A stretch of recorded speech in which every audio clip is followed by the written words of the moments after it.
All right, we are live. Brendan Quisenbarry, welcome to the future of fitness, man. Pleasure to be here. Thanks for having me, Eric. Yeah, it's a pleasure and an honor, really. I'm not too sure how we originally got connected, Brendan, but we've gone through a couple scheduling and rescheduling, and finally we got to make it happen. And I'm just fired up because what you're doing is really important, and it always yeah, there's just a lot going on with you and Transcend Foundation and the mission that you guys have, and 7X Human Performance Project. You were just telling me about, like, holy cow, man, some really really cool, interesting stuff that's important too. So let's start with this, as always, Brendan. Just give us a little bit of your background. I know you've were in the armed forces for a while. You've got a very interesting and intricate background. So we'll start there, and then we'll get into everything else. Yeah, absolutely. No, I was, kind of born and raised here in a town called Clarkson, Michigan.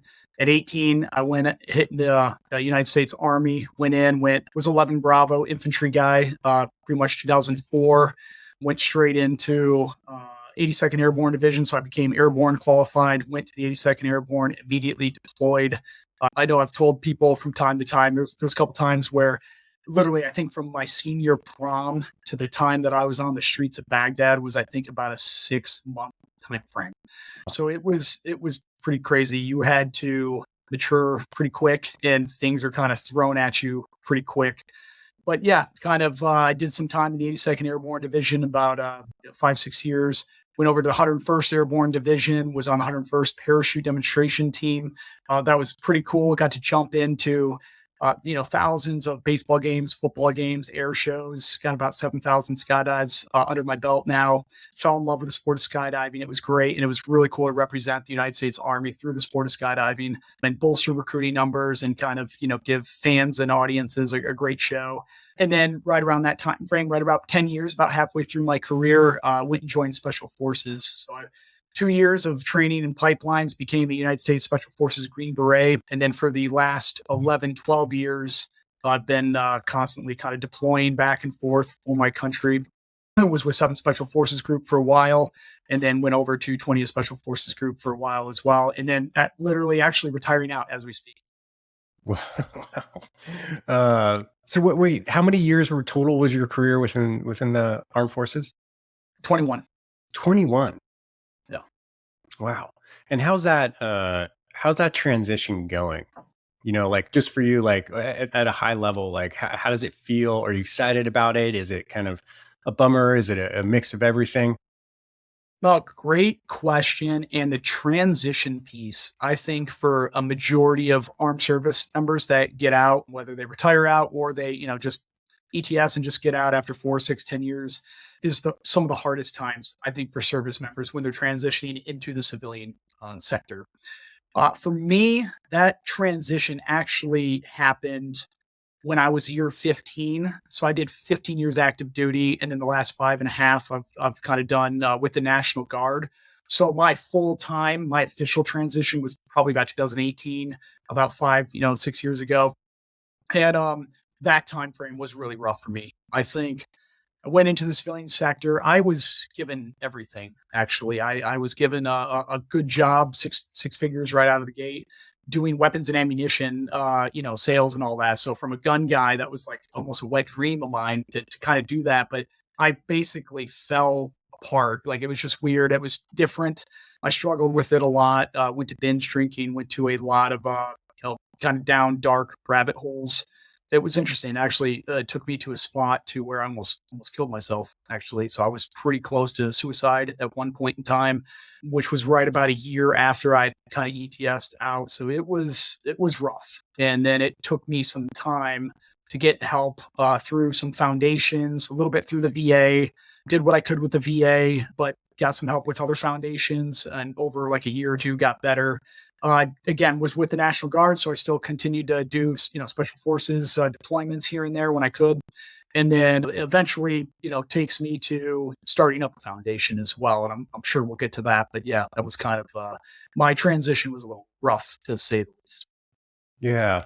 What was as you're going through the rough patches, what was the greatest benefit to you? Like, where did you find the most help? I think so. One particular foundation, and I love calling them out, shout out to them because they were incredibly helpful. But All Secure Foundation was one A guy named Command Sergeant Major retired Tom Satterley. He runs that foundation. He was with Delta Force, the highest of the special operations tier units. And his foundation was really good. It was the first time that myself did a lot of PTS issues that I was struggling with, but it was also the first time I had heard about secondary PTS. And secondary PTS is almost similar to secondhand smoking, right? It's where my PTS spills off into my household, into my wife, my kids, and they kind of have to deal with my temperedness or my, they're those micro traumas that I instilled into them, they started struggling with. And so that in turn really made some difficulties for my family. I didn't really know what I was doing. It was just me being me and struggling with my PTS. But a lot of my stuff kept spilling into my family. It made it harder for the family life. And then that took me into further spiraling out of control. But when I got help through that organization, All Secure, and kind of identifying the marriage therapy and counseling sessions that I had, and then recognizing and identifying secondhand PTS and what that does to the family, when we kind of started isolating and focusing on that and getting the help, I think that brought a lot of context for my wife, because she didn't really know what was going on with me or how to deal with it. And everything that I think she did felt like it was probably wrong because of how I handled it. But that really highlighted, identified, and addressed a lot of things for us. So a shout out to All Secure Foundation for them helping me with a lot of PTS struggles. Yeah. Brendan, for people who have never experienced PTS, how would you describe it? Like what is it like? I mean, as best you can and as far as you want. Yeah. Yeah. And I would imagine there's ranges, right, of certain level of escalations of some people's PTS versus others. A lot of times I would imagine for myself, I almost felt like there wasn't an issue, right? If you would have asked me, "Hey, you're struggling with PTS," like, no, I don't know. What the hell are you talking about? No, Mm, like I would deny it and just be very aggressive and kind of denying the fact that no, there's nothing wrong with me. I'm still good to go.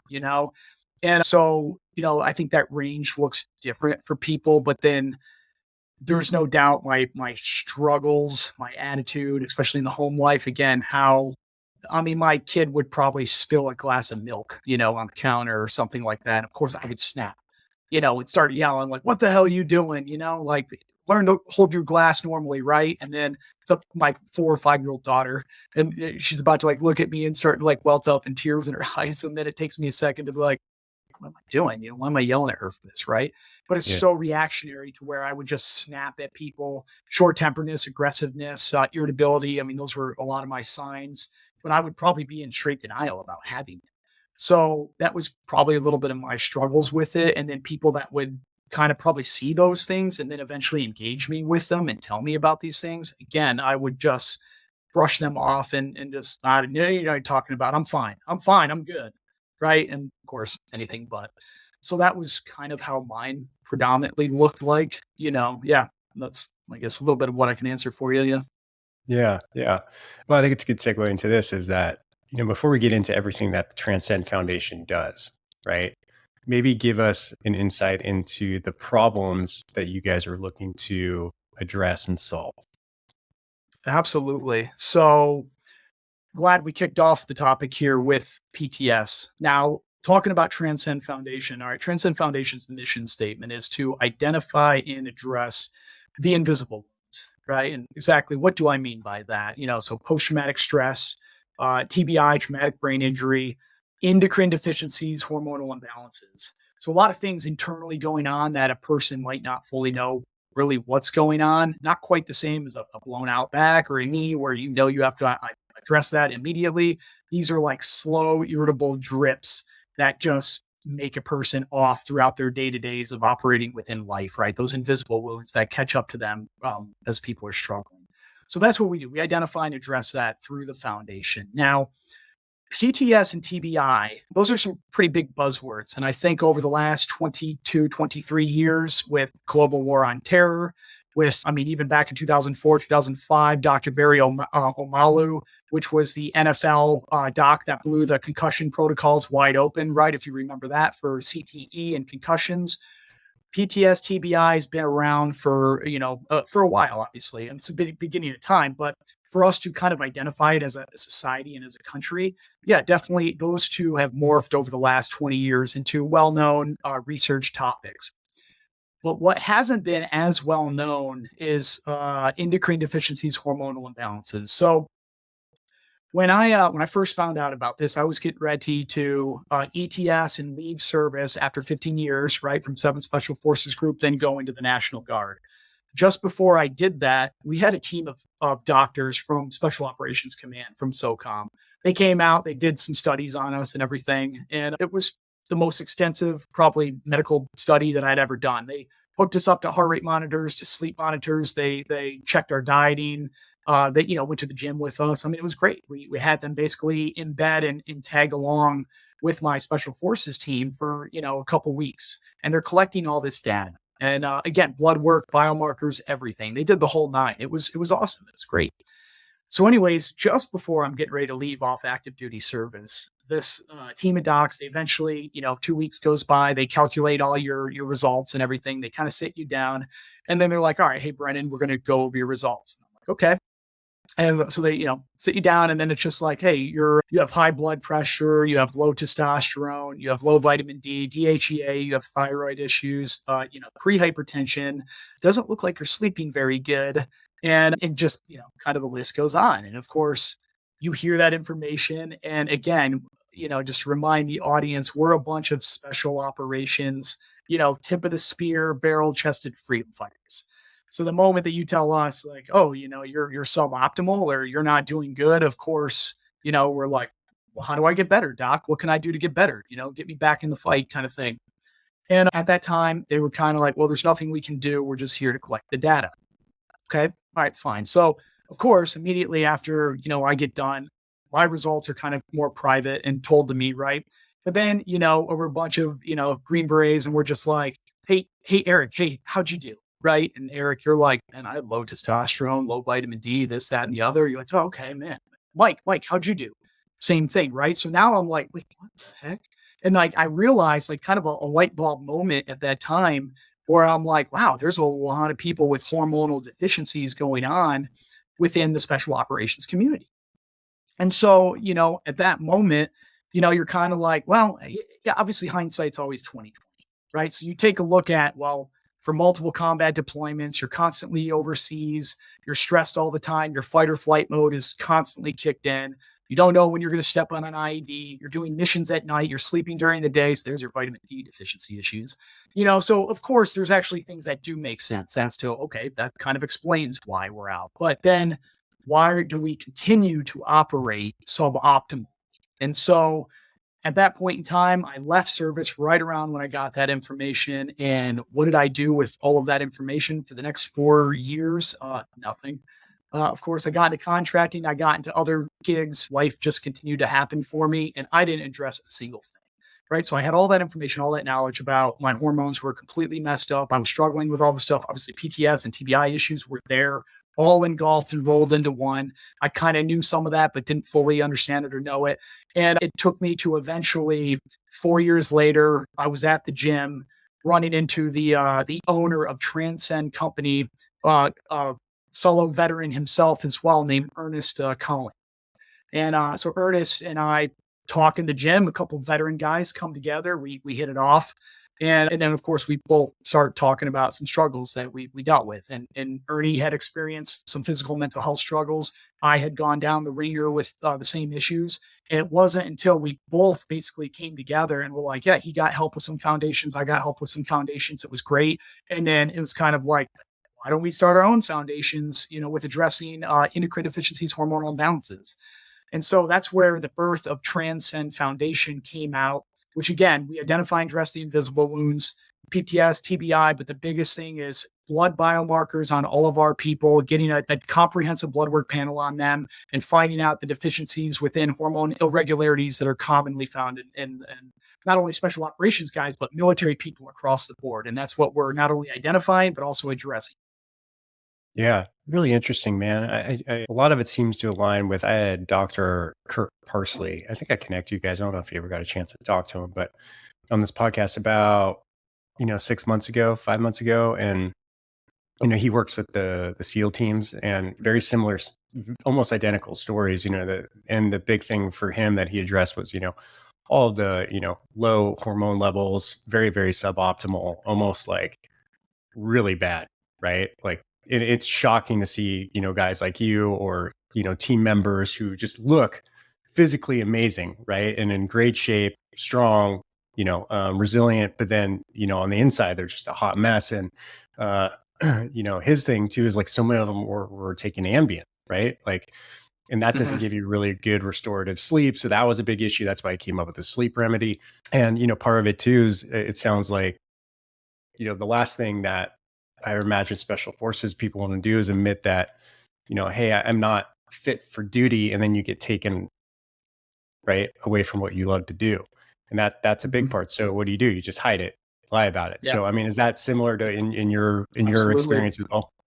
Absolutely. Yeah, no. And then, it's half and half, right? Half of us probably too stubborn to even recognize that that's even a problem. And then we're just like, no, that's, low testosterone. No, I feel fine. I feel fine. And then of Yeah. course, mathematically, the blood count or the biomarkers show that, yeah, they are low testosterone, but they're still going to the gym. They're trying to get their lifts in, but they're just too stubborn to accept it. And then the other half, they know that knowledge, like you said, but then they don't want to share that with their chain of command or their team members because then they could be viewed as either weak or might get kicked off the team. And no team guy wants that. So yeah, we can be our own worst critics with getting ourselves better because of how we handle the situation. Yeah. And you guys, we'll get into everything that you guys do here in a second, but you also open it up to first responders. So explain why that's an important segment to address as well. Absolutely. And there's again, I think 43 to 45,000 nonprofit veteran service organization VSO, right? So there's quite a few out there with 1.5 million nonprofits in the United States operating by themselves. 45,000 VSO. So again, we're both veterans. We both want to address the veteran community. That's both of our passions and backgrounds, of course.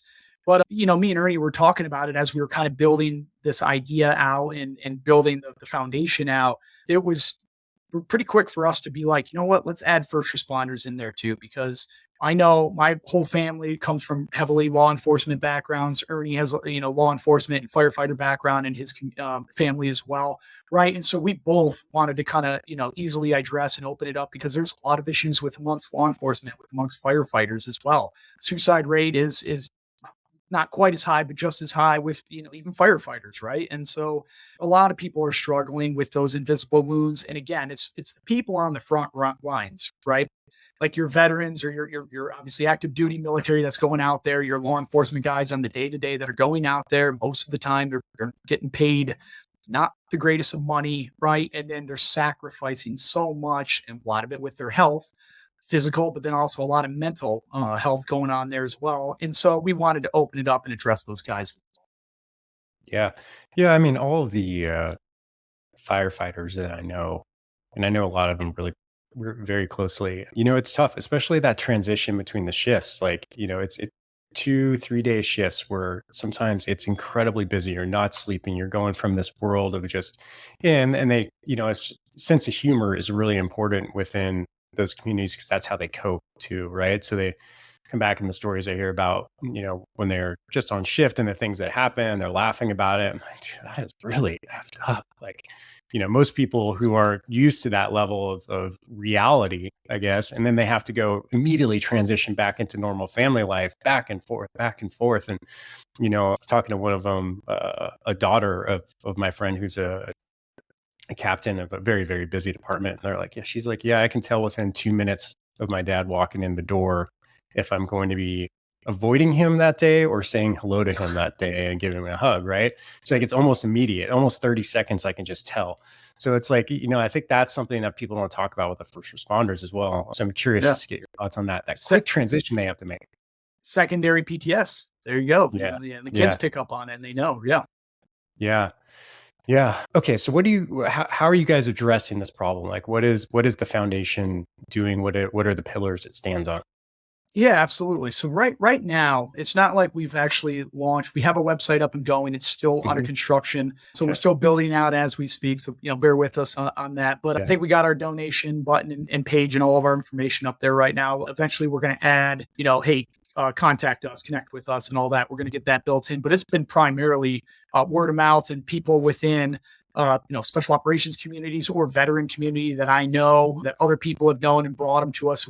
Everyone we got in right now has been via word of mouth, which has been no shortage of that for sure. But yeah, no, we would love to eventually have everything to where people can contact us and reach out to us on our page, and then we eventually connect with them. But yeah, I mean, that's the first thing that we're doing, right? When a patient comes in, their backgrounds and everything is going back to that blood biomarkers and, kind of a comprehensive blood work panel that needs to be done. So the first thing we're going to do is get a baseline off of where is that person at. Mhm. And again, the blood doesn't lie at the end of the day. A person's perception of his physical or mental health can always be skewed even by the individual himself. Like you get the blood count and you get your lab results and all that, like that's unbiased. That's not going to lie. That's going to tell you direct information of what's going on. So we do an incredibly comprehensive blood panel of what's going on. So that's the first thing is Eric, as you come into the foundation, we do a comprehensive blood work panel on you. But then the next thing that we're going to do is, hey, can you tell us a little bit hereditary information, your past information, family information, so we can kind of paint that picture between your blood work, your hereditary disposition, and past information. And then, hey, you know what, Eric, what are your lifestyle goals? Where are you trying to get to, or what are you struggling with at the moment right now? And where can we get you? So I think within that triangle of our patient being in the center and addressing those three key things, that gives us a really good idea to eventually address what needs to get cleaned up, whether it's hormone replacement therapy, if it's certain types of peptide therapy that we do as well. Peptide therapy has been great, and that's also making massive buzz, I'm sure, around the health and wellness community. But our testimonials that we've gotten back from our patients on our peptide therapies has been incredible. And so we have that ability to identify the issue through the blood work and everything and talking to the patient, and then address it. Well, hormone replacement therapy, peptide therapy, or specific medications for addressing root cause based issues, right? We're not a big pharma company. I'm not addressing a pill for an ill. No, if you got thyroid problems, here's medication. It's Armor Thyroid. Here's thyroid medication, right? DHEA issues, here's DHEA meds, right? We're addressing root cause problem stuff, not just slapping a Band-Aid on a arterial bleed. So that's kind of one of the big things that we do here at the foundation is kind of launch with the blood work, get the patient going. And then we are a telehealth and wellness company, right? And through the foundation and the company, which utilizes the same platform, we have multiple compounding pharmacies all across the United States. The hardest thing for the patient, Eric, you would have to go to LabCorp or Quest. We're partnered with them all across the country. Get your blood drawn at whatever county and state that you're in, and then come back. And then that's pretty much the hardest thing. Everything else is via telehealth. Our people come online, they talk to the patient, they gather the information, they then ship the protocols, the HRT or peptide therapy straight to the patient's doorsteps. They eventually get on it, and then we have a wellness specialist right there coaching, guiding them all along the way. For our 3 to 5 months is our typical range of protocols, right? So they'll get on something for 90 to 150 days or so. And then at that point in time, we'll then run the second blood work and biomarkers. And that's where we're like, okay, patient was here. Now we see, okay, we got you here. We got from point A to point B. That's great. Improve their biomarkers across the board. But then the next question is too, hey, Eric, how you feeling? Right? Where are you at right now? And so I think that's the biggest thing too, is quantifiably, we can actually take a look at it through the blood biomarkers. But then also at the end of the day, if the blood tells me you elevated and you got better, but Eric, I'm like, how you doing? You're obviously still telling me you're, sleeping like shit or not, not the greatest or that's going on with you. Okay, well then we're going to take a look at that and address that up as well. So it's a very kind of more of a non-traditional, non-invasive, procedures from a holistic health standpoint that we try to address the patients with here at Transcend Foundation. Yeah, right on, man. And it's either low cost or no cost, right, to these people? Yeah. Is that correct? Great question. It's zero cost. It's zero cost to the patient, and actually all money and proceeds that are donated to the foundation, 100% of all proceeds go right back to the veteran and first responder. There is no overhead cost. Again, I'm very fortunate as Transcend Foundation. We are attached to a pretty successful Transcend company. The building that I'm in right now, all my overhead costs, it's already paid for by Transcend Company. In fact, a bulk of the money that donations and funds come in, Ernie generously donates from his own company into the foundation. And we're still raising money. We're still trying to get donations out there from other donors to help us out. But yeah, at the moment, I mean, he's given his own money from profits of the company and donated them right back in. So no overhead costs, which allows us to focus 100% on the patients and get them, from point A to point B and optimize their health and get them back to homeostasis, back to baseline, back to where they need.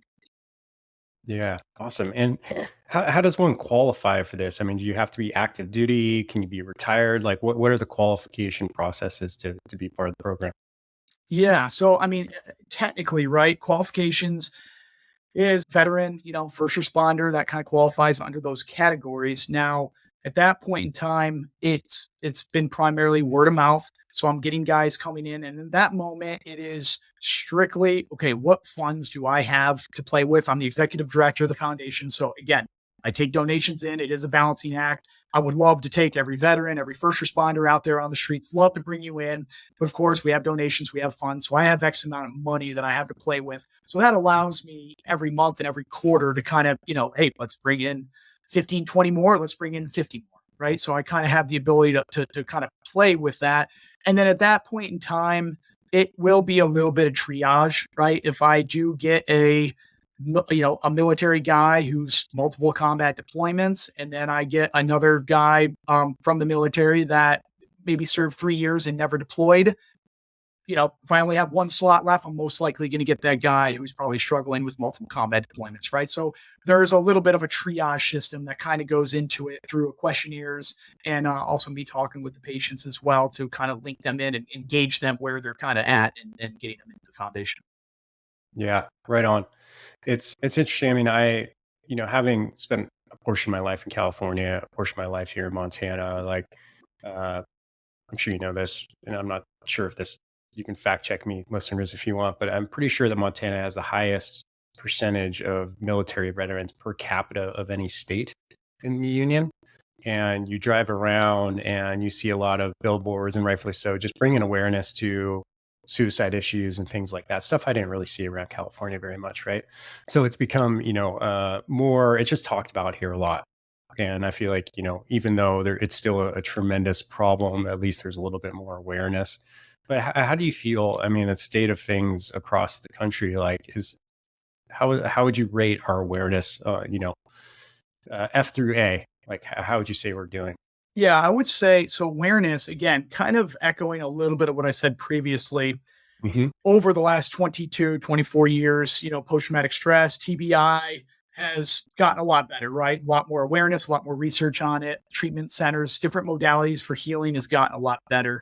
Endocrine deficiencies, hormonal imbalances, I want to say I feel like that's like the newer one. That is kind of people are like, oh, hormones are off or this, that. That's like newer where I'm talking to several foundations right now, special operations foundations that I'm talking to that they're like, oh, really? Testosterone's a big issue. Like I didn't know that. And so creating that awareness of hormone imbalances, endocrine deficiencies amongst service members has been the last 2 years is kind of been my bread and butter mission in kind of enlightening and educating and creating the awareness of those particular things going on amongst the service members and the problems that they're facing. So again, I think light years, night and day, leaps and bounds, jumps of post-traumatic stress and TBI.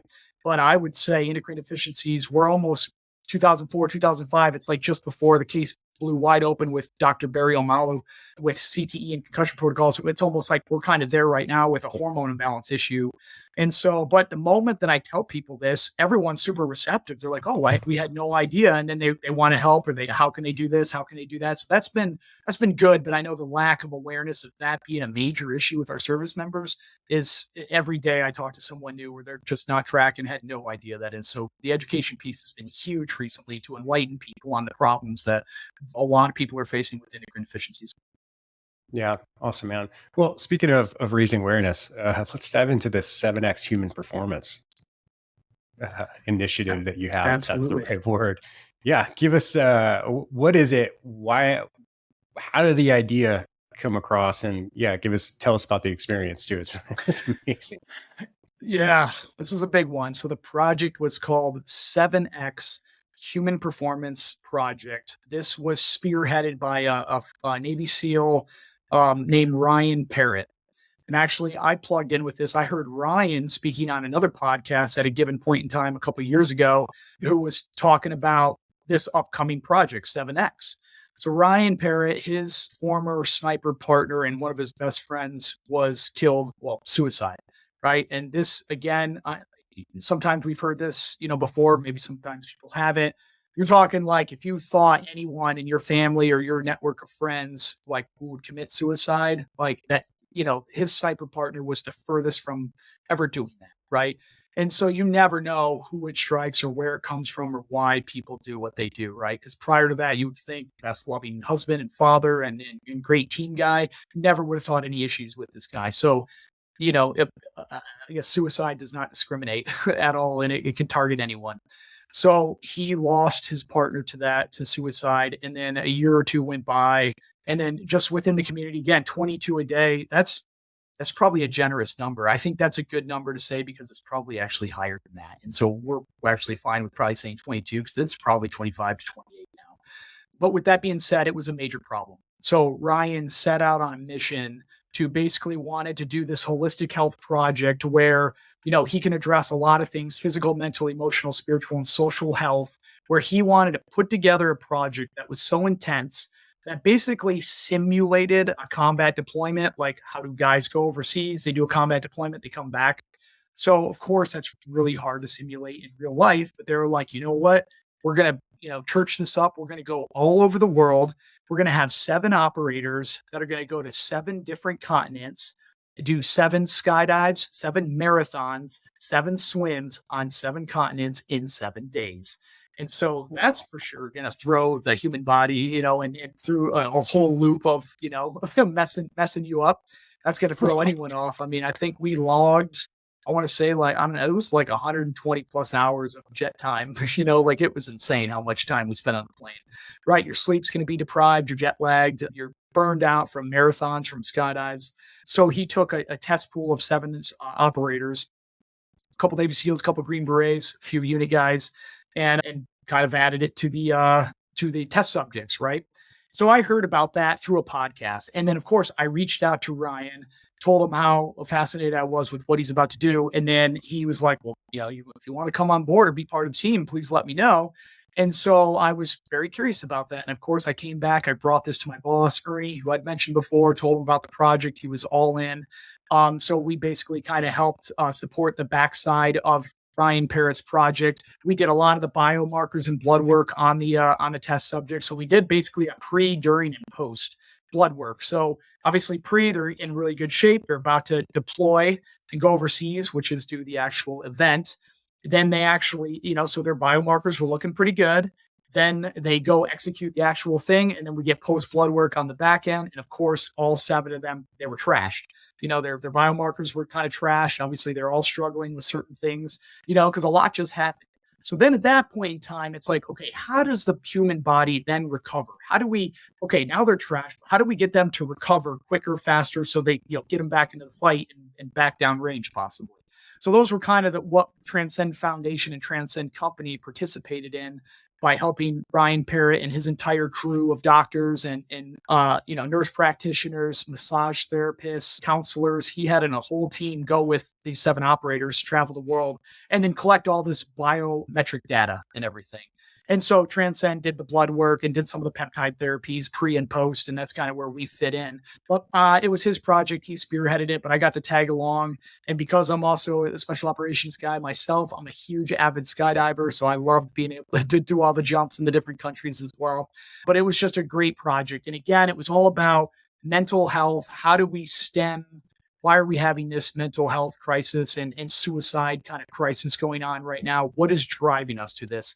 And so I don't want to give out too much because that's where the documentary and the manual that will soon be released, hopefully by the end of 2020, will reveal a lot of that information of what we've kind of come across with our findings. Yeah. Yeah. Interesting, man. Are you a runner? Like, do you run marathons? Nope. Nope. So not a runner at all by any means. And it's definitely brutal. Yeah. Yeah. Yeah. Yeah, yeah. I mean, gosh, I mean, the most I run is like 20 miles at once. I've never run a marathon, and just doing that back to back for that many days Yeah, is I did a couple marathons in just my entire life. right, So right, yeah, right, yeah, right. it was brutal. Yeah, man. Well, I'm excited for the documentary. Maybe paint us a picture here too, Brendan. Like, let's say 5 years from now, right? If everything continues to go where it's at, like, what's your vision for Transcend Foundation? Like, where do you see it going? How many lives do you see it affecting? What do you need to get there? Like, what? Yeah, paint a picture. No, oh, that's a great question, and yeah, that kind of 5-year outlook. What does that look like? Back to the foundations, right? 43 to 45,000 nonprofits that are out there. You could almost argue and say that 99% of those nonprofits that are out there, they're reactive, right? There's something happened, there's a need that they need to address. These foundations stand up and they address that need, whatever it is, right? And so they're very reactionary, but that's good. They're addressing a lot of needs and fixing people. Transcend Foundation's no different. And I would say that that's exactly what we do. Veterans are kind of broken. We get them to come in, we get their biomarkers, we try and fix them, get them back to homeostasis, right? We're no different. But I'd also argue too that we are 1% where we're proactive, right? We are right now. I have board members, myself, Ernest Collins, as well, the owner of Transcend Company and the foundation. We're making trips to the Hill right now. We're working with congressmen, we're working with senators on enlightening the problem of this. So we're going very proactive on some of these issues. We've gone on multiple podcasts, multiple news networks, and kind of enlightened and talked about these issues. And so it's been pretty unique to be able to kind of address some of these issues, not only just fix the veterans up that come into us as a whole, just right then and there, but then, okay, we know future soldiers that haven't even joined are eventually going to come across these same problems. So how do we do to not only either prevent that, but again, you might not be able to prevent anything, but then how do we get them to recover quicker? How do we keep retainability within the United States military longer? How do we keep these soldiers wanting to stay in, wanting to keep them healthier for longer? And so we have some initiatives right now that we're working on with some very high up officials at the moment, where I would love to be able to roll this stuff out to active duty units, to where when guys going overseas and then they come back, and let's run comprehensive blood work panel on everyone, right? My 21 years of service, your typical military annual physical, right? It's not the greatest. I mean, arguably it basically confirms that you're still alive, right? Like there's not much to it. So why don't we actually put a little more time and effort into these tests that we're doing on people, do a comprehensive blood work panel. It is not that expensive, to be honest. And then actually when now soldiers are coming back from overseas, you do a comprehensive blood work panel, you're going to find out, you're going to have some hits on probably a few soldiers that are like, wow, that's a guy's kind of, got a lot of things going on there. And then you're going to know as a unit commander to probably keep an eye on him. Because again, the old mantra was come back from overseas and then everyone is in formation. Picture, 150, 200 people in formation. One guy standing up on the podium. Hey, if anyone's struggling with PTS or TBI or anything, fall out of the formation over here and, we'll get it addressed. Who's doing that, right? No one's getting out of formation. No one's doing that. And that legit happened. That's a real example, by the way. So, to be able to actually identify these things in a more, consolidated effort and actually not, isolate or highlight people in that and then keep an eye on them. That's some stuff that we're working on right now. It's another thing that we're working on as well, which is, can you detect PTS in the bloodstream? We have some tests that we're rolling out. We're looking at some pretty cool things. There is a 77 to 80% accuracy rating that we're starting to get on that. So we're rolling some pretty cool things out into the future. And how beneficial would that be for United States Armed Forces service members to be able to get blood work tested and done on them to see if they possibly have PTS. So there's some pretty cool things on a proactive side that we're rolling out as well. So in 5 years, I would love to see that active and moving into the military as a whole, and having that be a standard procedure where guys come off a deployment or come off of a heavy training cycle of some form or fashion, and they get a blood work panel done on them. And then if any issues are going on, well, okay, now they identify it and then they can address it. And I would love to see that. Then a service member waiting till he retires out or gets out of the service, then goes to the VA, then all these problems arise years, decades later. Hell, I'd rather have it done as quickly as possible as soon as they get back. That's something I would love to see rolled out in the next 5 years, Eric. Yeah, very really cool vision, Brennan. It's uh it's surprising, but kind of not surprising to me that like, okay, so we have probably one of the finest military in the world with some of the best warriors in the world.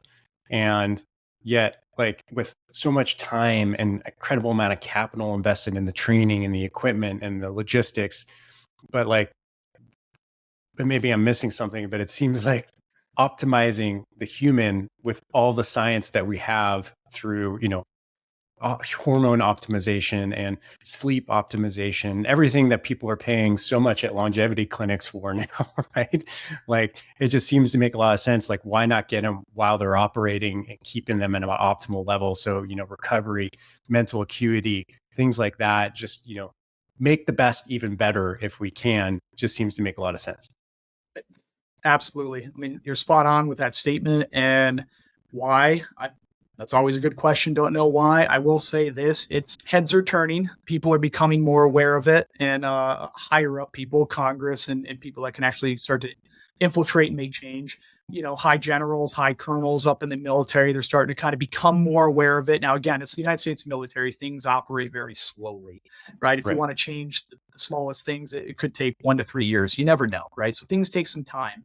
But at least on the good news, people are starting to kind of see that, and they're starting to slowly make these changes to address it. So that's the good news. And I think some of that comes and stemmed from the awareness piece that we're doing right now. But yeah, I would love to see that. I think the change is coming slowly but surely. But yeah, it's pretty interesting. And you're right on, right? We special operations and United States military as a whole has some of the best equipment, best, training and everything. But yeah, optimizing themselves, the individuals, has been kind of forgotten, or it was just never really addressed. And it is what it is. The war kicked off, and we guns ablazing, went overseas, and we did what we did for decades. But clearly, there's a lot of issues going on, so we need to start addressing these things now rather than kicking that can further down the road. And so I think that's slowly starting to get addressed, and I'd love to see some change come in. And I think there will be change coming here soon, which will be awesome.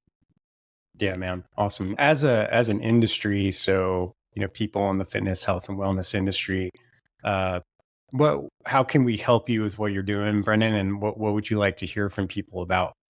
Yeah, I mean, that's a good question. So as far as the awareness piece and the health and wellness space, the fitness guru on the backside, it doesn't make any person.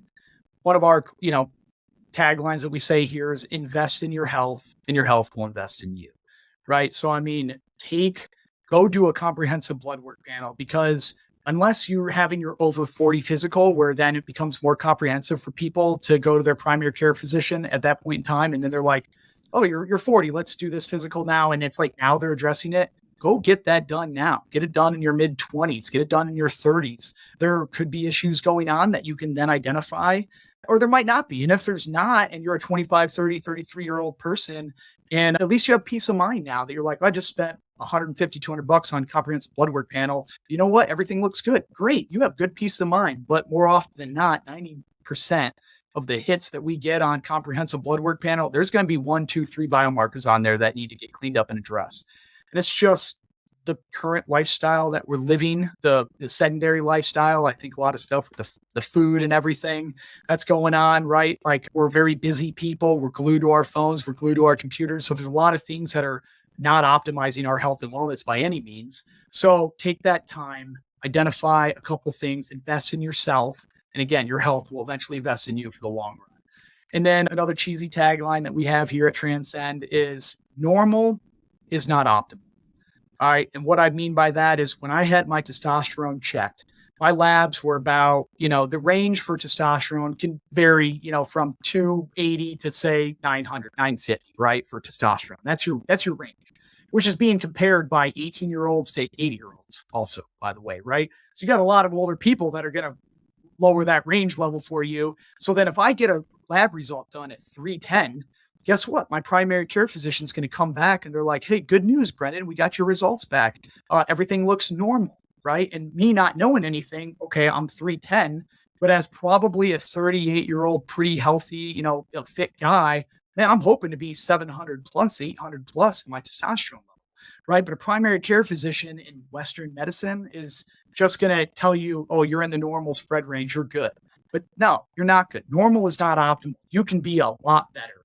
And so get those labs checked, kind of pay attention to your health, your own biomarkers, take your health back into your own hands. All right. That's all I can't encourage that enough for people. I will say, I think, well, the one semi-decent thing that, COVID has kind of come out of is I do think post-COVID, a lot more people are becoming consciously aware about their health, their fitness protocols and all that. So I think that's gotten a little bit better, but take your health into your own hands. I don't want to say don't trust your average, your doctor, but just invest in yourself, and your health will invest back in you. And I can't encourage that enough for any of the viewers, the audience, anyone.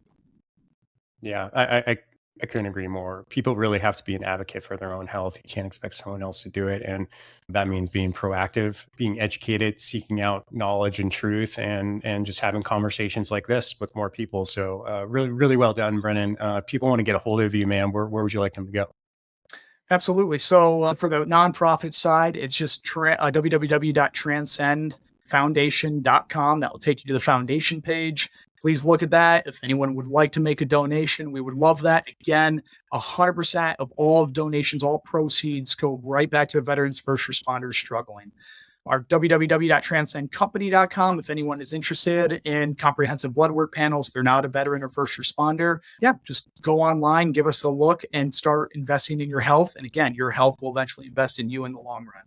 And then, I think, that's, I'm on Facebook, I'm on Instagram, a couple other things, but yeah, I mean, other than that, that's probably the best way to kind of just get a hold of me. Please reach out, please check us out as well. And again, please spread the awareness of kind of what's going on with not only service members, right? Again, those issues I talked about, I isolated veterans and first responders, but again, anyone within the United States, within the world, please, go do a comprehensive blood work check, just see where you're currently at right now. You'll be surprised. You'll go to your doctors and you'll have doctors tell you like, oh, why do you need that? You look good. Are you kidding me? You're telling me that by a 5-second interaction with me? I mean, take the time, invest in your health. Your health will invest in you. Can't echo that enough. Well done. Well done. Hey, man, thank you for joining me on this recording. And I'm really excited for the documentary and really excited to kind of check in with you guys and see how things unfold. I have a feeling with your work ethic and your drive and what you got behind you, I think this is going to be a very successful initiative. So yeah, really appreciate it. Ladies and gentlemen, Brendan Quisenbarry. Thanks for having me, Eric.